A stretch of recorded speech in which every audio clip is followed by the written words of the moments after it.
Raider Nation, it's time. This is the Raiders Squad. Sponsored by Gametime. Everything Las Vegas Raiders every week. Covering all the big hits and game-changing plays from the Death Star in the desert. The way only the Locked On Podcast Network can. Commitment to excellence starts here. The Raiders Squad Show starts now. Hey, what's up, Raider Nation? Welcome back to the Raiders Squad Show with myself, Chantel Chan, joined alongside Lincoln Kennedy and Q Myers. Thank you so much for rocking with us. Remember, if you like the content, Raider Nation, make sure to hit that like and subscribe button. You can also follow us on our social media channels. You'll see in the description below the ways that you can connect with us. It's also an interactive show. Later on in the show, we might get to a few of your comments, so keep the comments coming as well. Also, you can find us on the audio side, so wherever you get your shows and podcasts, make sure to leave a rate and review there as well. And if you're on your drive, you can listen to us in your car that way as well. Thank you so much for rocking with us today, Raider Nation. Lots to get to on the show. We got a full show. And of course, training camp is just inching away. The rookies, I believe, start this Thursday. And we're going to have, some more Raiders news as obviously that starts. But we got a lot to talk about. We're going to talk about the positional battles to watch out for at training camp. We're going to talk about Aiden O'Connell, year 2, just expectations for him. Obviously, probably going to be QB2. And the Raiders wide receiver group, Jack Besh has not signed a contract yet, if I'm not mistaken. And the rookies start on Thursday, so we're going to be talking about that. And obviously, there was a list that was put out by NFL execs, where a tight end was voted the best tight end in the NFL. And it turns out he rocks the silver and black. So we're going to debate if he is the best tight end in the league. But before we do all of that, obviously, we got to pay some bills first, right? Today's episode is brought to you by Gametime. Download the Gametime app, create an account, and use the code LOCKEDONNFL for $20 off your first purchase. So, guys, let's get right into it. Is Brock Bowers the best tight end in the league? We'll go with you first, Link. There was a list that came out, and NFL execs believe that he is. Well, that was last year. Okay, so let's not anoint him. That's a tremendous rookie year. Not taking anything away from this young man, because he has really the sky is the limit for as far as potential. What I appreciate the most about him is that, one, it's very hard to cover him, because you have to assign a particular guy and it has to have size because he has size. The young man out of Georgia, there was a reason why he was a first-round draft choice, and there was a reason why the Raiders made the decision to take him when he fell to him in that draft. And he's incredibly athletic. He runs receiver routes. He runs like routes like a receiver, and can get open. So he's hard to cover. And guys in this league, with the tight end and slot, there's so much green space on the middle of the field. There are tons of ways that he can get open, and he showed it last year. Invalid made some great catches. The yards after the catch was also big.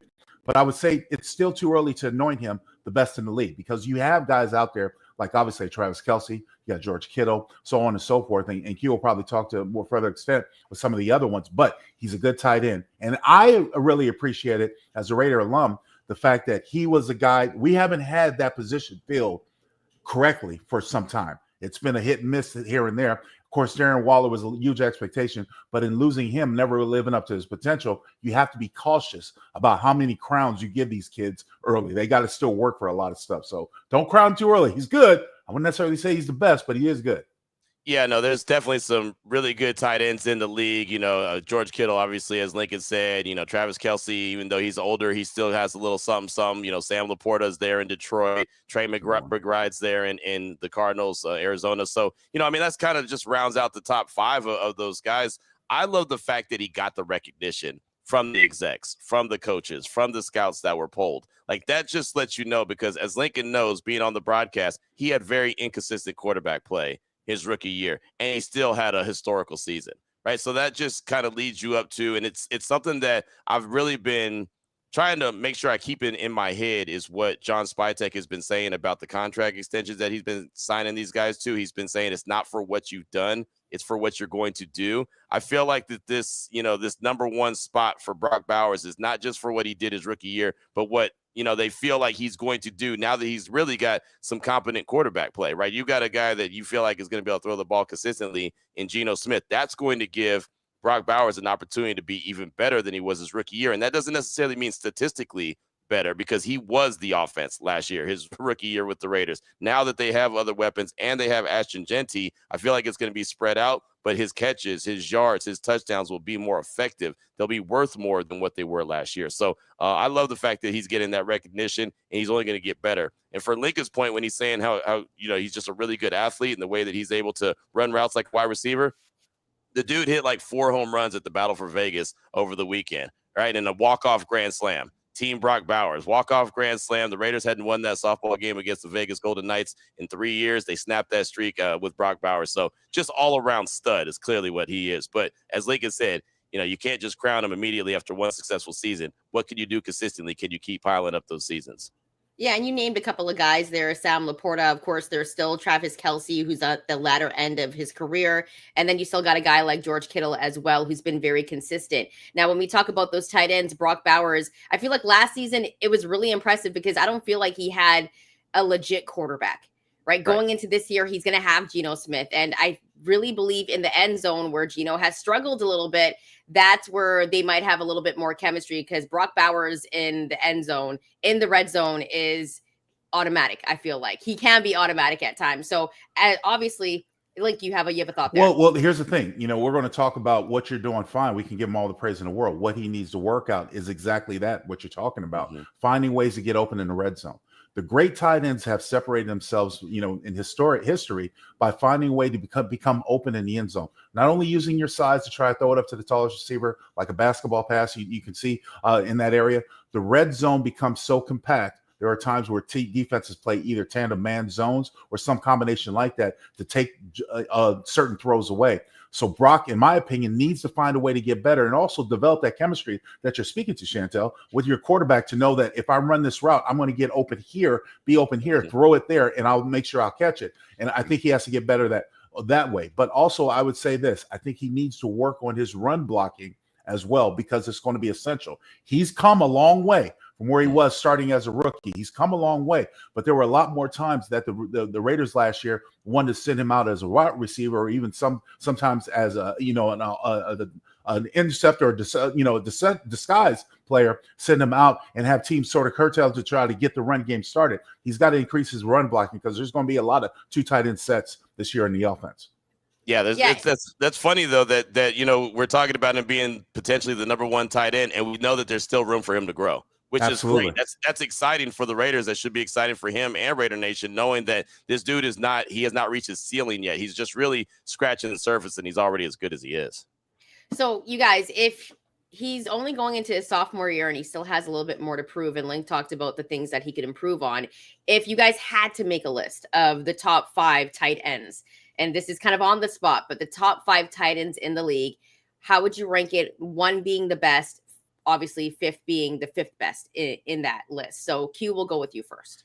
I mean, I'd probably put Kelce at number 5, just like they did on that poll that was done with the NFL execs. Just because he's older, you see him slowing down just a little bit. I'd put him there at 5. I probably would put McBride at 4 with the Cardinals, Sam Laporta at 3. I might have flip-flopped Kittle and Bowers at this stage of the game, just because what Kittle brings to the table. But honestly, if we're talking about those 5 tight ends being the best in the league, which I believe we are, I don't really have a problem with him being ranked number 1. Like I said, I know that he barely squeaked out the number 1 spot. I think he had just over 50% of those votes, and Kittle came in just right underneath them. So either way, if you had Kittle 1 and Bowers 2, I'd be fine with that. Bowers is 1, Kittle's 2. I'm fine with that as well.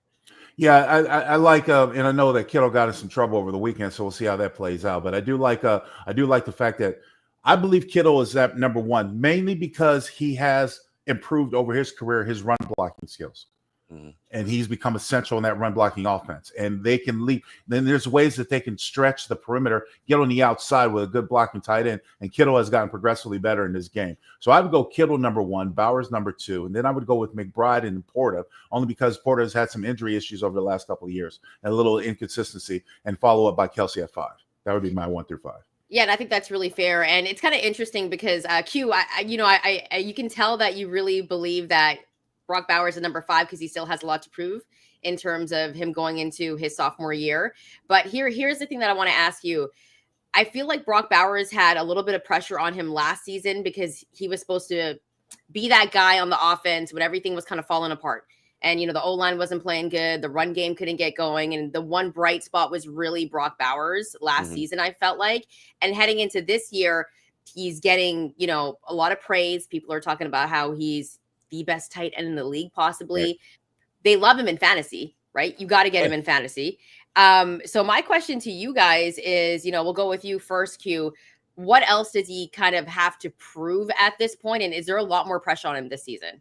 He just has to prove that he could do it again, that year one wasn't just a fluke or wasn't just one great year, that he can consistently be that guy. I mean, and that's how you separate the good from the greats and the elite, right? The elite can do it over and over and over, right? I mean, and that's why Lincoln says, hey, don't crown him just yet. It's only 1 year into the league. You've got to prove that it wasn't just 1 year thing. And now he has, more weapons around him. Now he's going to have a running game around him. And he's going to, like Lincoln said, he's going to be forced to have to run block a little bit better. He's going to be required to do more things. And the longer you've been in the league, now all of a sudden you're expected to be that veteran leader as well. And, so there's things that he still has to work on. But, I just believe that the guy and his work ethic and the way that he just wants to win and he wants to grind, he's not a guy that's going to tell you a whole lot. He's not going to speak a whole lot, but he lets his work, his actions do all the speaking for him. So I just think that he's going to help be part of this younger Raiders team and be part of that young leadership core as well, and really help a guy like Ashton Genty that's coming in with a ton of expectations as well, kind of learn the NFL game and, just be able to take him to the side and, hey, this is what it's all about, and understands that he was under that pressure a year ago as well.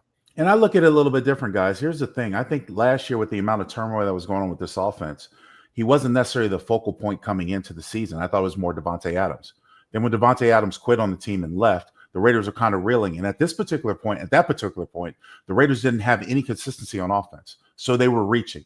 The great thing about what Brock Bowers is able to achieve is that he made big plays. He made exciting plays. He kept the Raiders relevant in the conversation of being able to challenge people, even when they were pretty much out of the ball game, because he was that go-to target, that familiar target that you could with Jacoby Myers and other pieces. You saw flashes out of this offense. That's why it's so exciting coming into the season, the possibility, if you're able to get these things together, how these things could come together and how they could be, a nice eye pleasant for offenses to watch through the NFL. So I don't necessarily think he was the focal point. I think he kind of became that, and so be it. But there's always a sophomore slump.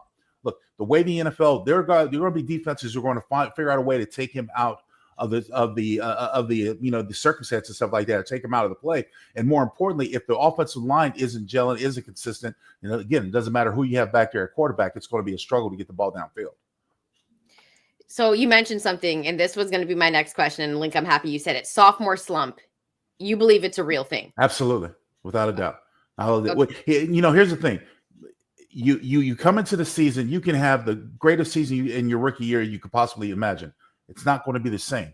Things are always changing. This is a very competitive, highly competitive game at a level that's premier.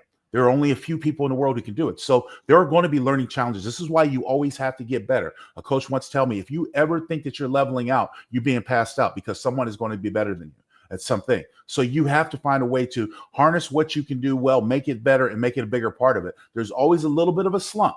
And whether it's the pressure that we in the media or the fans put on you, or the fact that you think you're walking in the locker room, well, I'm going to try to get 10 touches today, and you only come down with 3 or 4 or whatever, maybe 2. Does that put you in a slump? Does it play mentally? There are a lot of intangibles that are still working. You have to constantly work on getting better. There's nothing that's going to ever remain the same. No, that's spot on. That's spot on. It's definitely not going to remain the same. And I think he understands that. And if he doesn't, he'll learn it pretty quickly. I mean, these guys are going to be ready for him. He had a historical rookie year, and defensive coordinators, they get paid too. And they're going to say, okay, this is what he does really well. This is where we're going to try to take him out of his comfort zone. So he's got to continue to evolve. Like in basketball, they say, if you're the best guy in the gym, you'd better find another gym. Right? I mean, just don't get comfortable and walk in. Hey, I'm the best tight end in the league. I'm good. I've done what I need to do. Nah, he just needs to keep on working. Is it also because they have more tape on him at this point too? Like, is that kind of what kind of factors into why that sophomore slump kind of happens?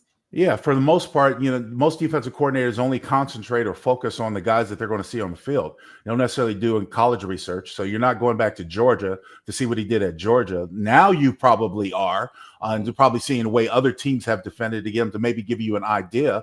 But, the great thing about this is when you have such a weapon like Brock Bowers, if you force teams to double team him, somebody's going to be man-to-man or single coverage, possibly getting open. This is where the team game comes into the concept. More importantly for the quarterback, understanding pre-snap reads. Hey, they might got a guy pressed on him like a linebacker or somebody who might bump him at the line of scrimmage. We have to do things at motion to free him up. Understanding the pre-snap reads with motion, whether it's man zone. These are all small subtleties that all come into gameplay for that play. So it starts with the offensive play caller, and then it goes to the quarterback, and then it goes to the team's execution. Offensive line's got to do their part holding up, and Brock Bowers got to find a way to get open. These are all parts of the team concept in order to make you successful. Yeah. And coming up next, guys, well, Brock Bowers, you could kind of say that he is a little bit of a wide receiver because of the way that he plays. And coming up in our next segment, we're going to be talking about the Raiders wide receiver group. So keep it locked here on the Locked On Network. You're watching or listening to the Raiders Squad Show. We've all been there logging on early and waiting forever for concert tickets to go on sale, only to lose your spot for a show you've been dying to see. Live music should be about making memories, not dealing with the stress of ticket shopping. That's where Gametime comes in. Gametime makes getting concert tickets faster and easier than ever. Prices actually drop as it gets closer to showtime, and you can save up to 60% off with their killer last-minute deals. Ever wonder what your view will actually look like before you buy? The app shows you a panoramic seat view where there are no surprises. And this is kind of cool because even if you're going to a game or if you're going to a concert, you want to know exactly where you're going to be sitting. And this shows you a view of where you're going to be sitting and what your view will look like. So this is a great feature that is on the Gametime app. So take the guesswork out of buying concert and show tickets with Gametime. Download the Gametime app, create an account, and use the code LOCKEDONNHL for $20 off your first purchase. Terms apply. Again, create an account and redeem the code LOCKEDONNHL for $20 off. Download the Gametime app today. Last minute tickets, lowest price guaranteed.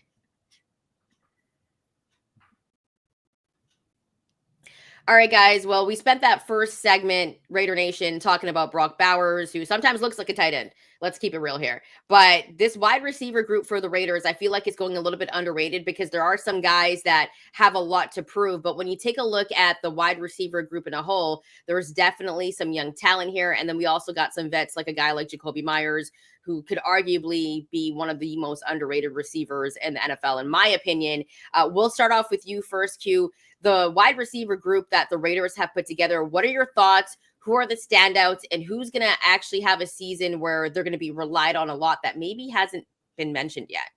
It's funny. I think that the question that you asked is almost the answer, right? Because we don't really know. I feel like the wide receiver group, Jakobi Meyers, I'm a big fan of what he does. I think he does things the right way. I think that he, will block. He'll do all the dirty work. He doesn't complain about anything. You never see him walking around with his head down. He just continues to go to work, and he doesn't put the ball on the ground. So he's a proven wide receiver. But, Trey Tucker is not really proven. He's going into year 3, and you still don't know exactly what his specialty is in this league. Jack Besh is a second-round pick that's not under contract yet, and so he hasn't done anything. Dante Thornton Jr. is a fourth-round pick that has never done anything in this league, so he's unproven, right? There's just I feel like there's a lot of question marks in a very young wide receiving room outside of Jakobi Meyers. So I think that this training camp that starts on the 22nd is going to allow us to start to see who's going to, really start to rise to the top and who can be someone that's a reliable wide receiver for Geno Smith. I mean, again, we talked about Brock Bowers and how he's basically a wide receiver in a tight end's body, but he's still a tight end. So I think there's a lot of unproven in this wide receiving core. And that's why there's been times where we talked about, should they add a veteran wide receiver or not? And I think they're fine with not doing that right now. Get in training camp, see what you have or see what you don't have, and then make a decision moving forward. But I think unproven is the best way to describe this wide receiver core outside of Jakobi Meyers.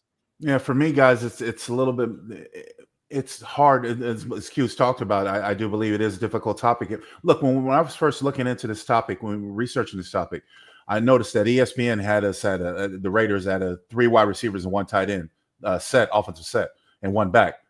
That's not going to be the truth. I really think you got to have 2 tight ends, because if you want to send Brock Bowers out, you're going to have help the blocking. You got to have Mayer in there or whatever but you're probably going to have 2 tight ends. Then that limits you to 2 wide receivers. With that being said, as much as I'm a fan of Jacoby Myers and the fact that he has good hands and catches everything kind of around him, a great catch rate is, he really is only I got to put this nicely. He limited with his route running skills. Okay, he does not have the full gauntlet of routes. Okay, and that plays into how defenses are going to defend him. Because if you put Trey Tucker either on one side or the other, well, Trey Tucker has also been a one-trick pony. He's been basically running speed routes to try to get outside and try to get one-on-one coverage to stretch the field. Or Thornton Jr., that's what he did at Tennessee. So there's a lot of question marks and uncertainty. One, but what set are they going to try to run? How are they going to try to open up? If Brock Bowers is going to be a priority target, how are they going to try to open up? Is it from a tight end spot? Is it from a slot spot? Is it from a trip spot? Those types of things all come into play. So when we talk about this receiver room, there's a lot, as Q has mentioned, there's a lot that has to be undecided and undetermined, because first of all, you got to know what scheme you're playing with. And then you have to expand on that with the strengths of the players that you have on the football field. So it's a very young room. It's a room that can definitely take giant leaps forward, given the opportunities and the possibilities, because there are going to be times where Brock Bowers is out of the equation. So who are you going to go to next? You know what I mean? So that's why it's a development. This whole question is a scenario that's still developing, as Q has mentioned. Yeah, and I thought you were pretty kind. I'm not gonna lie. When you said the Devontae Adams things, I was like, it's getting spicy here on the squad show, because you're keeping it real. I'll say this: Jacoby Myers, I feel like he is extremely underrated, but to be the veteran of this wide receiver group, I think huge. Yeah, I think it'll also give him a chance to kind of show his leadership skills. I agree. And we talked about Brock Bowers earlier. I also think Jacoby Myers was a bright spot last year. And he's one of those guys that this year can really, really shine if he wanted to. So I think there's that factor, but there's also some young guys, and I want to get into the conversation about Besh not having signed his deal yet, right? That hasn't happened. The rookies report on Thursday, I believe, and that's the beginning of training camp. So what does that kind of mean for Besh? And Q or Link, like if you guys have any updates on why that hasn't happened yet, please let me know. Q, will go with you first. Yeah, I mean, from my understanding, talking to Joel Corey from CBS Sports, he used to be a sports agent. He said that it really boils down to the Saints and their quarterback, Tyler Shough, that he's trying to get a guaranteed contract, and that the first, 2 guys that were selected in the second round, they've all got fully guaranteed contracts. So now the quarterback, right, who's I think 8th selected in round 2, he's trying to get a fully guaranteed contract. And so nobody ahead of him wants to sign their deal first, just in case he does get that. And nobody behind him wants to sign their contract either, just because, well, they want to know how much guaranteed money they're going to be able to get based off of what he gets. So it's kind of like a standoff, and it all boils down to what Tyler Shough is going on with the New Orleans Saints and his contract negotiations. But right now, guys, 30 out of 32 of the second round picks are unsigned. So, it's something that's kind of strange that we're at this stage of the game. Normally it doesn't go past June when these guys get signed. And so, I mean, a couple days away from rookies reporting, and look, the Chargers report rookies already reported because they're playing in the Hall of Fame games. So I'm surprised that it's taken this long. I'm interested to see what's going to happen if Thursday comes around and Besh isn't still under contract. I don't know how that works. I don't know. Maybe Lincoln has a better idea, but we'll see. We'll see what happens on Thursday when the rookies report, unless he signs a deal before that. Well, his agent is going to instruct him not to go until he does have a contract to protect his client.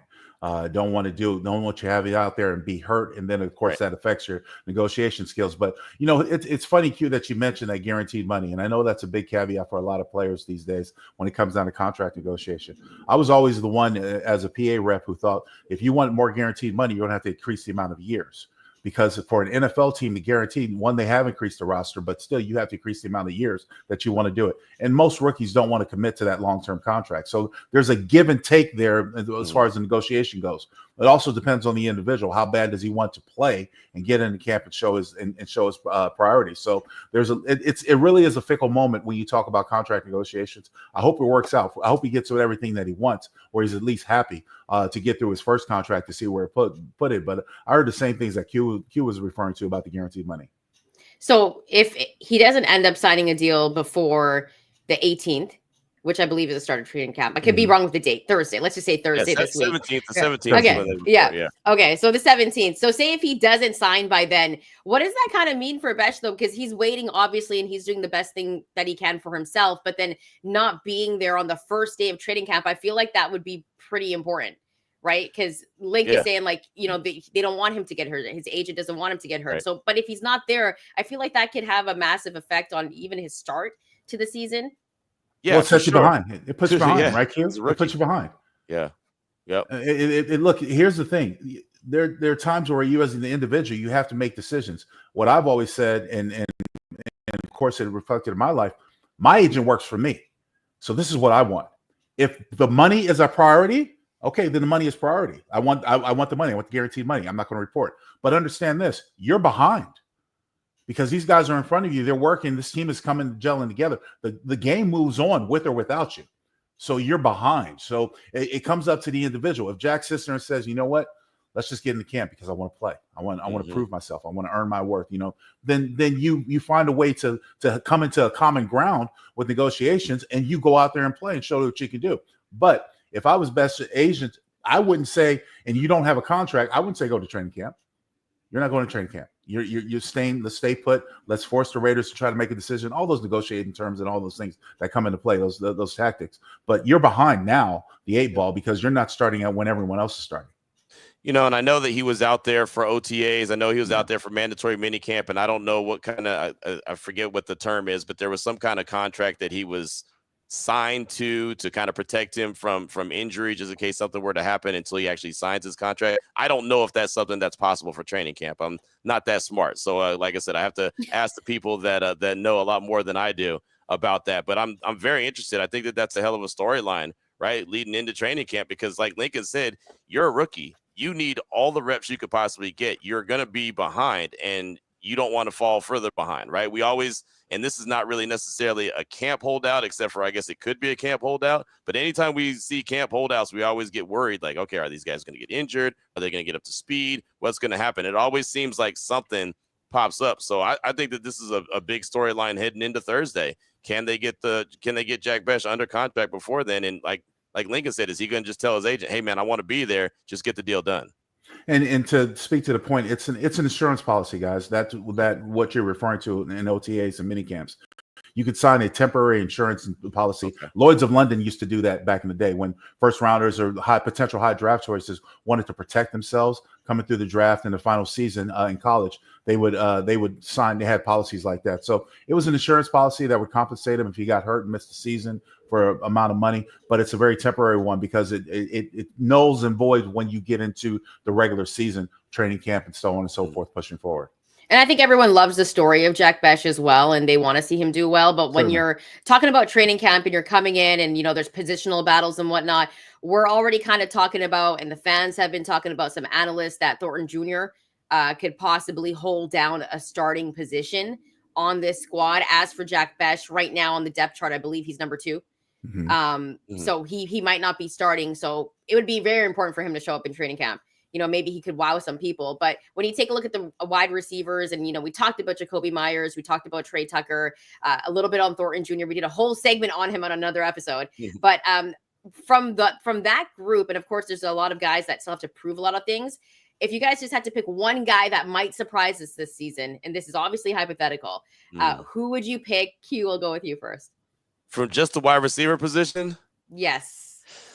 Ooh, I think it would have to be one of the speeds guys, either Trey Tucker or Dante Thornton Jr. I really am intrigued by Trey Tucker, just because, as Lincoln pointed out earlier, he's really been a guy that's been looking to run the speed routes and get outside and try to beat somebody deep.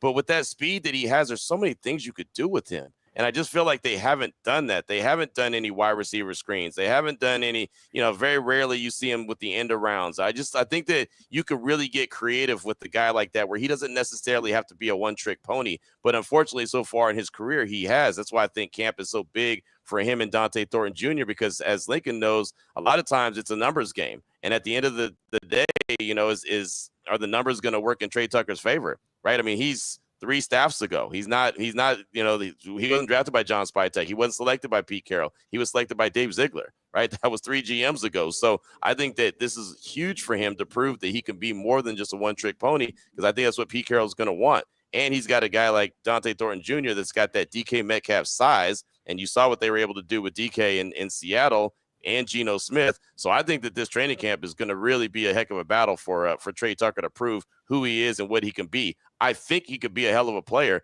I just want to see how they're able to use him and if they get more creative than just him being that one-trick pony. Guys, for me, it's an obvious choice. I think it's Jakobi Meyers taking that next step. I think that he has the possibility to put himself in an elite receiver status because he does have that huge catch radius. He has good speed. He's smart. Former quarterback. He's smart.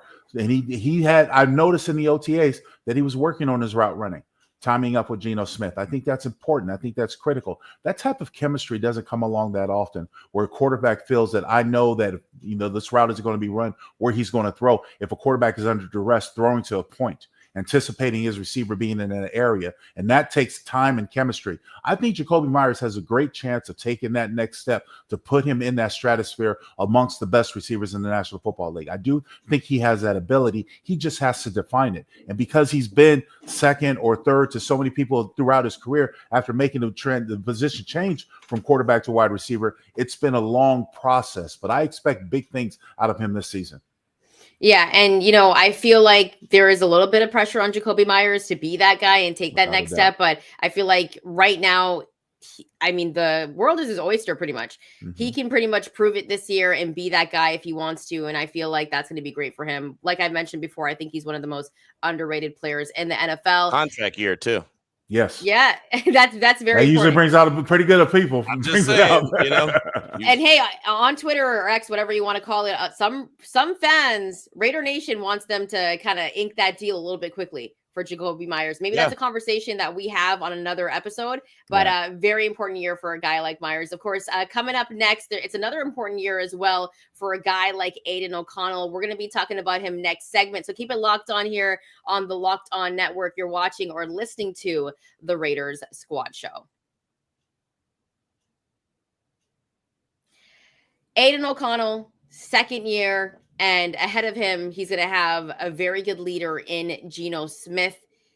What does it mean for a guy like Aidan O'Connell, who was, put in last year, behind an O-line that was struggling, but also a guy that didn't have a lot of experience? Q, we'll go with you first. What were your thoughts on his first season as a rookie, and what do you think we'll be expecting from him this year, even though he's behind Geno Smith? Well, the third year, third year, Aidan O'Connell. And it's funny because it feels like he could still be a rookie because he's had all these different coaches in front of him, right? He's had these different coaches. He's had these different coordinators. Time goes by so quickly, but I'm intrigued to see how he can learn from Geno Smith, what he can just pick up just from Geno's work habits and his, just what he does and the way that he picks up Chip Kelly's offense and he works with them. There's one thing I know about Aiden O'Connell. He's going to work really hard. Like that's the one thing that you're guaranteed that you're going to get out of him. He still, is not a guy that's going to be able to move around the pocket too much. He tries. You'll see him give that effort. We saw him give even more effort in mandatory minicamp and OTAs. You saw him trying to move around a little bit more. He seemed like he slimmed up a little bit, got into even better shape. So, like I said, I'll never worry about Aiden O'Connell working. That he's always going to be prepared. I just think that maybe the veteran Geno can show him a thing or two and help him learn. And also the fact that he has Chip Kelly as the offensive coordinator, Pete Carroll's the head coach, I think that's going to help him as well. But he always has a great attitude. He always gives 100% effort, and he's always available, right? For the most part. Now, you can let him get sacked or you make him run around a little bit. Things can happen. We saw him get injured a couple times last year when he finally got an opportunity to get in there, which is unfortunate because, again, he's going to give you everything he's got. So I just think that he could be a really good backup. But it's interesting going into year three, what that's going to bring, out of him. I believe Aidan O'Connell is a very capable quarterback and he could play in the National Football League. I also believe that, long gone are the days of a really statuesque pocket quarterback. You got guys like Joe Burrow and stuff like that who are doing it. And I'm not saying he's on Joe Burrow's level, because Joe Burrow has a great knack for anticipating where his receivers are going to be and can throw that ball there. I do believe Aidan O'Connell can make the throws that he needs to make as a quarterback. I think he can be capable on this level in the National Football League. But what he has to do better is he has to get his timing right with his receivers. And he has to understand that anticipation factor that most good quarterbacks have. I know this guy is going to be open right here and be able to throw it to that particular spot. And I don't think he's there yet. I think sometimes he stares down his receivers, which is a no-no. You got to take what you've learned about defenses and what you see pre-snap reads, take that in consideration. But that has gotten him in trouble in the past. And then also in the past is taking too many risks, throwing it into double coverage, throwing it, into areas where the possibility the ball is, if it's not caught, it's tipped, it could be intercepted. So those have worked against him. But much to Q's point, and I think it's extremely important, you're on your third offensive coordinator. You're on your third offensive philosophy. So you're coming in with not necessarily, it's new terminology to you, depending on the way the coaches call it, but it's still the same game. And so you have to learn how, that learning curve, how to push past it. Yes, you watch Geno Smith. Yes, Geno Smith is an experienced quarterback, and you can learn a lot from them, but there's a lot that you have to rely on yourself because your certain skill set is different than Geno Smith's. And it's particular to what you can do. And that's where you have to understand and be confident in what you're doing on the field. And I think Aidan O'Connell can do that. Just given the right circumstances, I think he can do that. But more importantly, he's got to grow within the offense and trust his mindset and not stare down your receivers, obviously not, watch them through and through, but more importantly, anticipate where they're going to be and understand the defenses to make you a better quarterback. And I feel like last year he was kind of put in a position where, a lot of fans, Raider Nation, wanted him to be that guy and take that next step and kind of see what we could get out of him. Yeah. But at the same time, I feel like he was put in a position where he was going to have to learn a lot. And I think he learned a lot last year. Going into this year, he has a guy like Geno, right? And I think Geno's proven he's a great leader. He proved it in Seattle. And Geno was also, I don't want to call him a journeyman, but he's played for, the Jets, the Giants, he had to sit with the Chargers, I think, and then Seattle. So, he's been with different organizations. What do you think Aidan O'Connell can take from Geno's experience? Because like Link mentioned, they don't play the same. They have different games. So, Link, we'll go with you first. Like, what do you think he can kind of learn from Geno this season? Well, when you are, it's no way around it, Chantel. He was a journeyman somewhat. He has not found a place to land. That plays on you one or two ways. Either as a confidence, your inner confidence that, hey, man, I never got a fair chance or whatever, or, I was always overlooked. And then when I'm the man, much like we were talking last week when we were talking about Rich Gannon coming to Raiders, sometimes when you turn over the keys to the car, it makes him a better player because it brings out the best of him, no longer having to look over his shoulder. So for Aiden, he can learn how to support, but obviously want to get better, desire to get in, take advantage of every opportunity you have on the field. Because guys, I got to tell you, every quarterback that I ever played against or played with did not share reps in practice. Right. So It's hard. It's almost impossible unless the coaches schedule it for this 2 or 3 quarterback to get any snaps with the starting offense. That works incredibly in your aspect in the way you view things in front of you. If you have a shattered offensive line, they're not going to hold up as long as a starting group. I got to get rid of the ball quicker. I got to throw, take chances or more risks. So that plays in your mind. And with that being said, with starting quarterbacks being selfish, you just have to take in the fact that when Geno might not be feeling good, maybe he comes to work one day and he's sick. This is my day. Okay, I got to go out and shine. Take full advantage of it. But support your starting quarterback because you want him to feel comfortable. You have no control of how many snaps you're going to play. Just take what you do, and more importantly, take full advantage of what the opportunities you have out in the football field. They're going to be limited, and you have to understand that. That's why you have to be prepared and ready to take action as soon as it's called upon. Yeah, I mean, Lincoln hit it right on the head. That's the thing about it. And the reps are so limited and the practice time is so limited, even in training camp, that it's hard to see the backup quarterback get a lot of reps. It just doesn't happen. I mean, realistically, it just doesn't happen. It would be ideal if it did, but it doesn't. The other thing about it is since Aiden O'Connell's been in the league, he hasn't had good quality quarterback play to learn from. I mean, think about all the guys that were there. Jimmy Garoppolo, Brian Hoyer. Yeah, those guys are big-time veterans, his rookie year, but he's just kind of, he's just there trying to figure it out. He's a rookie. He's a 4th-round pick. He's trying to figure it out. Then last year, he's in a training camp battle with Gardner Minshew, and neither one of those guys wanted to take the job. Like, it didn't look like either one of them ever had a stranglehold on, hey, this is going to be my job. I thought after the final preseason game last year, Aiden O'Connell was probably going to be the starting quarterback just because we're going to call it even. There was nobody that ever stepped up, and then all of a sudden they went with Gardner Minshew. And so, it was kind of so back and forth. He hasn't really had anyone that can, even if he just watches and observes, and as Lincoln says, supports, he at least will get some good technique and understanding, and this is what it takes to be a quarterback in the National Football League. He's got someone in front of him that's competent now that he hasn't had since he's been in the league. So I think that that's only going to help him just from observation alone. Yeah, and there's been so much turnover the last 3 years in terms of, coaches and offensive coordinators. And this was like always the one thing that I used to defend Derek Carr, because he always had a different offensive coordinator. But I will say for Aiden O'Connell, like, how do you think Chip Kelly will be able to work with him? Obviously, Link, you mentioned like he's not going to be getting a ton of snaps, but he has to obviously be ready. Injuries happen in football. Anything could happen, and the next man it's up. So, Link, how do you think he's going to be able to, fit in Chip Kelly's system? And what do you think working with a guy with like Chip Kelly will do for him?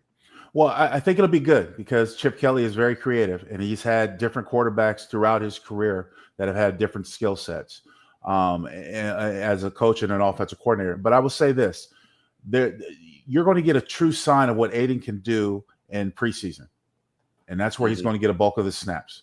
Geno Smith has already proven himself. I expect Geno to play, obviously, but play, limited amount of snaps.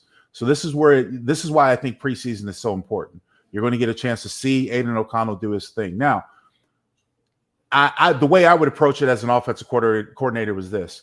I've got a certain number of plays, and these plays I want to see all three of my quarterbacks do. All the same plays, all the same receiver route combinations. I want to see all three of my quarterbacks do it. Then I want to see what sticks.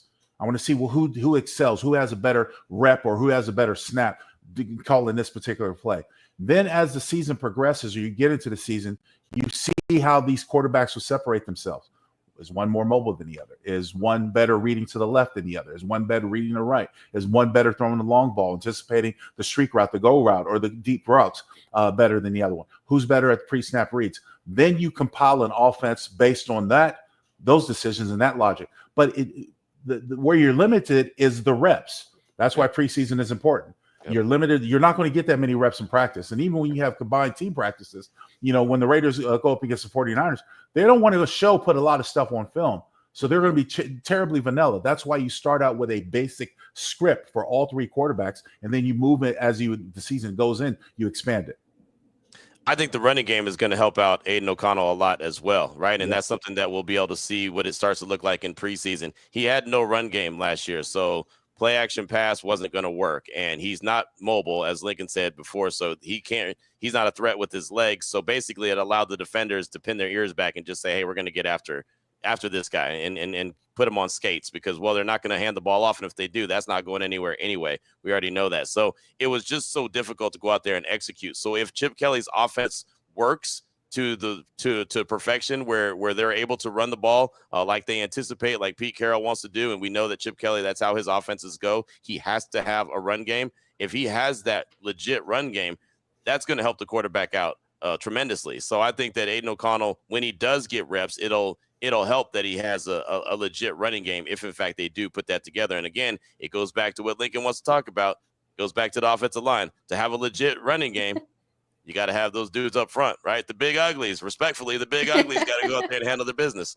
I don't mind it. I'll take it. It's all good. The big uglies, love that. I want to say one thing. Obviously, we know Geno's going to be QB1, but what would be a successful season for a guy like Aiden? Link, we'll go with you first. Well, to not get on the field. That's very true. That's not a disrespect to Aiden at all. That just means that Geno didn't get hurt or anything. You know what I mean? Like that's ideally, but you're the backup quarterback. You want to see the field because you're a competitor and you want to play, but if the backup's in there, then something happened with the starter, right? And so honestly, I would like to see Aiden just be able to have not a redshirt year, but just break glass in case of emergency, but hopefully there is no emergency. Or if the games are well in control, you get some playing time in the end, but I mean, come on, let's be realistic. And then we're anticipating that. But if it's a blowout or the game's in control, you get some time in the fourth quarter, you get some time with that starting offensive line, the best group of the offensive line. Because here's the thing about the O-line, and we talked about it before. It's not very deep. So when you talk about the twos and, the possibility threes, then all of a sudden your protection becomes a little shoddy. Your mindset becomes a little shoddy. You're not probably going to have the time. Do I have to get rid of the ball quicker? I don't want to take a hit. I don't want to make a bad play. So, when you have that starting offensive line, that's your best group. Making the best opportunities of those opportunities are key for Aiden O'Connell going this year and going forward. Yeah, and hopefully he'll get some snaps during the regular season, but maybe when, Geno just needs a little bit of a break or something like that. I think that would be great for a guy like Aidan O'Connell, because I'm hoping we don't get to see too many snaps from him, but we'll kind of see what happens this season. Right. And, that's not shade on him. It's just we want Geno to be healthy. Yeah. And obviously, Raider Nation, continue to drop your comments, but also let us know what you expect from Aidan O'Connell this season and what you want to see from him, hopefully during, preseason and everything like that. Also, coming up next, we are going to be talking about positional battles, because there's going to be a ton coming up this Raiders training camp. So keep it locked on here on the Locked On Network. You're watching or listening to the Raiders Squad Show.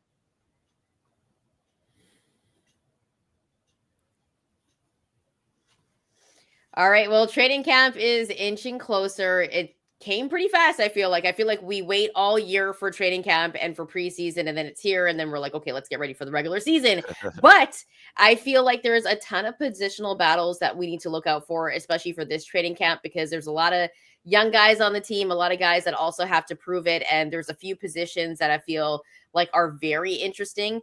Q, we'll go with you first, just off the top of your head. What's a position we should be looking out for, and a couple of guys that might be battling for some spots? Well, I got to start with the offensive line. I mean, that's, again, one of the biggest keys that we've been talking about. I feel like the left tackle, the center, and the right tackle are pretty solidified. I think it's the two guard spots, right? They bring in a veteran in Alex Kappa.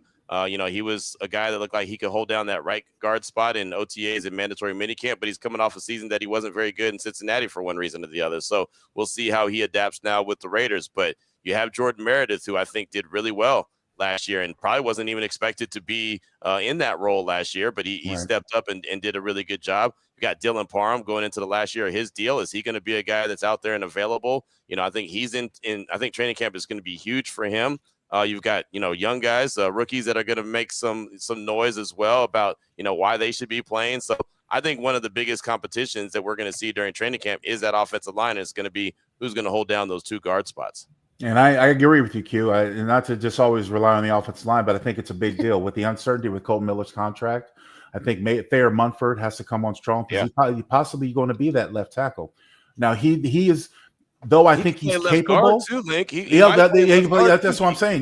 There's a lot of there are a lot of holes on that offensive line. How can Dylan Parham stay healthy? I've been ultimately critical of him because his health has been questionable, so many times over his short career. As you mentioned, Kappa, and I think Jordan Meredith, who I initially coined as a try-hard, and we don't have to get into definitions, but these are just ways that I look at guys, really played well and really solidified his possibility of being a starter on the offensive line. Just has to be more consistent. I think that. But to me, the ultimate battle is going to come down to defensive line.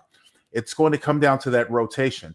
And because of the uncertainty with Wilkins' health and stuff like that, there's going to be another defensive tackle that has to step in.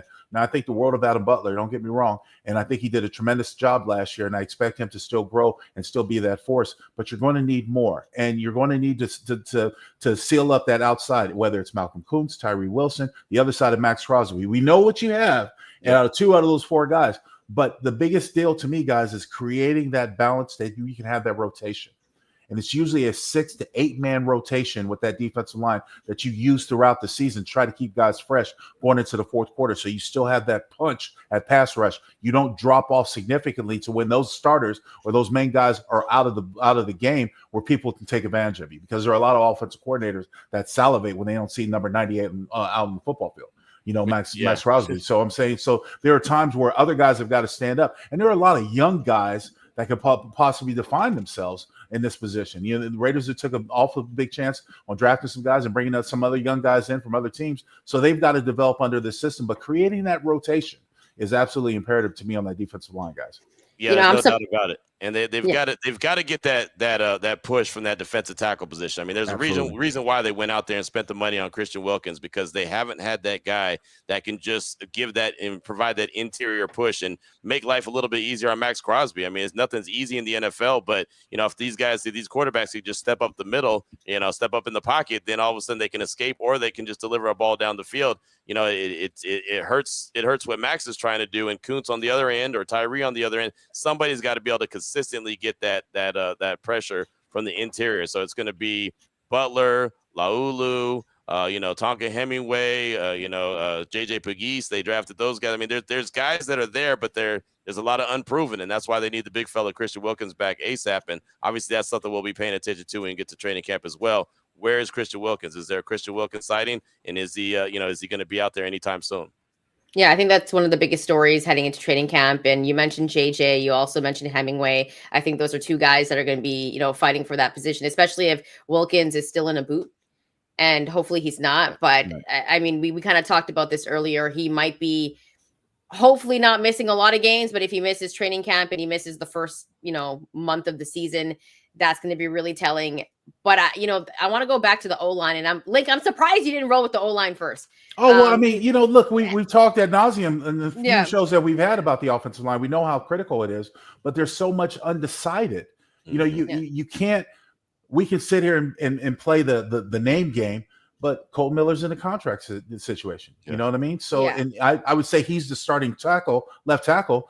The left guard, it's up in the air. As much as Q spoke about Kappa at Meredith, there's so much uncertainty. I can't go and say I can rely on Dylan Parham just yet. Right. Who's impressed me so far? Well, obviously DJ Glaze had a good season last year, and we're expecting, JPJ to lead this group. We know what he's capable of. That's 2 out of the 5. Yep. So there's a level of uncertainty there that even when we're playing the name game, I don't know who we can plug and play, who I can rely on, because I don't know if they're going to be there.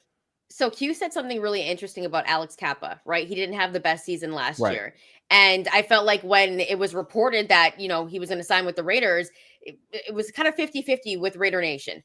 Raider Nation, wasn't kind of feeling it because of the amount of bread that they gave him. But at the same time, they were like, okay, like maybe he can have kind of a prove it year. So I want to ask you guys, what do we need to see from Alex Kappa? Because I think there's kind of a big question mark there if we're going to look at, I feel like it's like, what did we last see you do? Right. And we didn't see him have the best season. And then we kind of handed him a bag. And so now he has the bag. What is he going to do? Link, we'll go with you first. And then the Q, you can go after Q, after Link, sorry. What do we want to see from Alex Kappa? And is this going to be a big season for him? Let me preface this by saying, and this is no slight on the Raider Nation as a whole, a lot of people don't know about Alex Kappa. Right. So here's the thing. And this is the way it plays out today by today's standards. This is what I see in this generation. They see a name pop up. The first thing they want to do is go on Pro Football Focus or Google this guy's name and play with the analytics. Yep. And again, it's no slight. Most of the people don't truly understand the analytics. Hell, I played the position. I don't understand a lot of the offensive line analytics. But what I do know is I know from the eye test. The eye test is based on consistency. Is this guy doing his job? If a run play goes his way, does he have his man? Does he have his responsibility? Is he doing his job? It's based on consistency. That's what I graded off of. Yes, Alex Kappa struggled on film consistently, but I also think they were asking him to do a lot more with a lot more types of protection they were trying to run because they were offering help in other places. There were a lot of times he was one-on-one. He might not be that type of guard. He might be a guard who needs to have a center in his hip pocket or a tackle in his hip pocket to feel secure. He might not be that good at fighting in a phone booth. I say that to say this. I have not done enough research on Alex Kappa to make a decision one way or the other. But I do know this. Unanimously, offensive linemen are judged on consistency. Don't have penalties. Get off the ball. Do your job. Take care of your responsibility. If all 5 guys up front do that, offenses will be successful. But when one breaks down or has a breakdown, then it's hard to be successful. So when you talk about, going forward with Kappa, here's the thing. He has another opportunity to make a name for himself, to define his career. And most guys take full advantage of that, even when they get big money. I'm not saying it was astronomical money, but it's good Right. money. So somebody's going to take a chance on you. They want you to show and play. Now you want to prove it, especially if you had a bad year in your mind last year. So I think pushing forward, this is a great opportunity for Alex. He has to make the best of it. But as I said, when I'm looking at him, I'm just looking at consistency. Dude, Right. if you're going up against Wilkins or one of these notable, defensive tackles in the league, how are you playing? Can That's you handle exactly it? right. Yep. You know what I mean? Yep. You know what I'm saying, Q? Yeah, for sure. Absolutely. You're absolutely right when it comes to inconsistencies. I know he was a little bit banged up. I give him credit. He's not going to use that as an excuse, like, oh, there was injuries, but I do know that there were injuries. The one thing I feel good about this Kappa signing is the fact that as soon as he was released, they signed him quickly. It wasn't like he was out there for a long time and then they just went ahead and signed him. Like, they decided that he was a priority and they wanted to make sure that they got him because he got released by the Cincinnati Bengals. Now, the thing about it is, he's very familiar with John Spytek.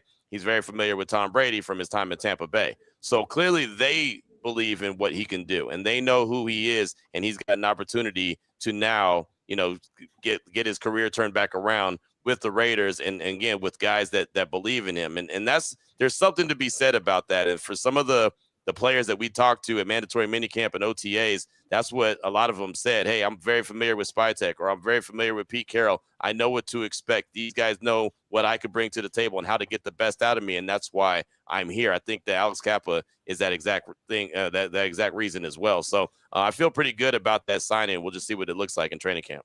And one little added caveat before we move on, Chantel and Q. The thing is that when Cincinnati released him, they did it for a numbers game because they had contract issues with other guys, bigger money. They had to replace it. So more times than not, the offensive linemen are the first ones expendable, dumbasses. Anyways, but no, Alex Kappa did well when he was at Tampa Bay, and that's how he got over to Cincinnati. And so that's much to Q's point. I think he's capable. This is another opportunity for him to prove himself.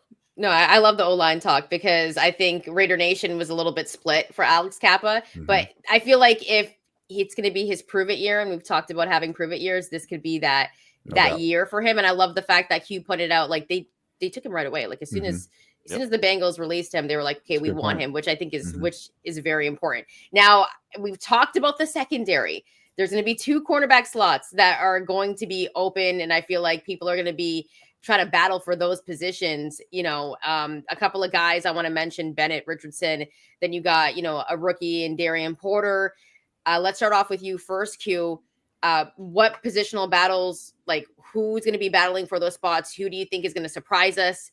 Because I feel like the secondary, lots of questions. We've talked about this on the show. We've only had maybe 5 shows, and we've talked about the secondary a lot. Who do you think is going to surprise us? And is that a position we should really be looking at during training camp? Absolutely. I think that there's as many questions in the secondary, if not more, than there is even on the offensive line. I mean, the secondary, nobody, if they were going to play a game on Sunday, I couldn't tell you who the starting corners would be right now. Right. I know what I saw in OTAs and mandatory minicamp, but I take that with a grain of salt. I saw Eric Stokes and I saw Darian Porter out there a lot.